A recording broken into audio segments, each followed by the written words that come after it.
क्या आप जानते हैं कि महाभारत के युद्ध में एक ऐसा योद्धा भी था जो अकेले अपने 3 बाणों से पूरी सेना को परास्त कर सकता था। ऐसा योद्धा जिसने अपनी असाधारण शक्ति के बावजूद खुद का बलिदान दिया और जिसे आज भी खाटू श्याम के नाम से पूजा जाता है। ये है महान बारबरीक की प्रेरणादायक कहानी। बारबरीक की कहानी महाभारत के युद्ध से जुड़ी हुई है और यह एक बहुत ही रोचक और प्रेरणादायक कथा है। बारबरीक महान योद्धा भीम के पुत्र घटोत्कच और नाग कन्या अहिलावती के पुत्र थे। उनके पास अद्वितीय युद्ध कौशल और भगवान शिव द्वारा दिए गए वरदान के कारण विशेष शक्ति थी। उन्हें 3 बाणों का वरदान मिला था जिससे वह अकेले ही किसी भी युद्ध को जीत सकते थे। इन 3 बाणों का रहस्य यह था कि एक बाण से वह अपने शत्रुओं को चिन्हित कर सकते थे, दूसरे बाण से अपने मित्रों को और तीसरे बाण से वह अपने सभी शत्रुओं को मार सकते थे। बारबरीक ने यह संकल्प लिया था कि वह सदैव उस पक्ष का साथ देंगे जो युद्ध में कमजोर होगा। महाभारत के युद्ध के समय जब उन्होंने सुना कि कौरव और पांडवों के बीच एक भयंकर युद्ध होने वाला है, तो उन्होंने युद्ध में भाग लेने का निश्चय किया। अपने संकल्प के अनुसार उन्होंने यह सोचा कि वे उस पक्ष का समर्थन करेंगे जो कमजोर होगा। जब बारबरीक युद्ध भूमि की ओर जा रहे थे तो भगवान श्री कृष्ण ने उनका मार्ग रोका। श्री कृष्ण ने उनसे पूछा कि वह किस पक्ष का समर्थन करेंगे। बारबरीक ने अपने संकल्प के अनुसार कहा कि वे कमजोर पक्ष का समर्थन करेंगे।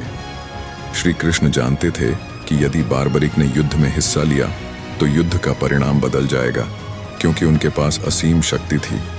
इसलिए श्री कृष्ण ने बारबरीक से उनकी शक्ति का प्रदर्शन करने के लिए कहा।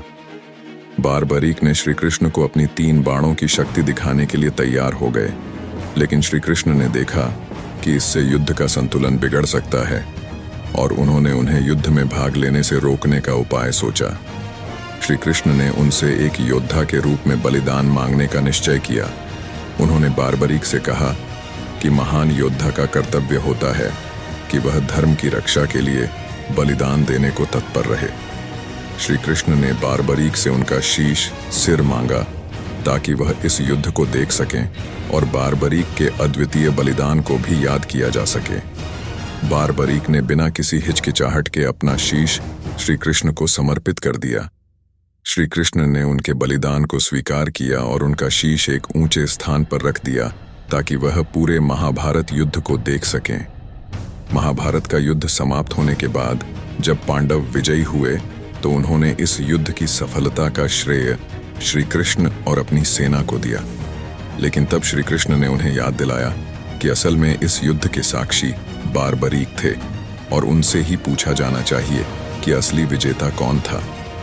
बारबरीक ने कहा कि उन्होंने पूरी लड़ाई में केवल श्री कृष्ण का ही योगदान देखा। असल में हर योद्धा श्री कृष्ण की इच्छानुसार ही कार्य कर रहा था। बारबरीक को बाद में खाटू श्याम के नाम से पूजा जाने लगा। माना जाता है कि श्री कृष्ण ने उन्हें यह आशीर्वाद दिया था कि कलयुग में वह श्याम के रूप में पूजे जाएंगे और उनके भक्तों की हर मनोकामना पूरी होगी। आज भी राजस्थान के खाटू में उनके मंदिर में लाखों भक्त उनकी पूजा करते हैं और उन्हें कलयुग के देवता के रूप में मानते हैं। बारबरीक की यह कहानी हमें त्याग, बलिदान और सच्चे योद्धा के धर्म का आदर्श प्रस्तुत करती है।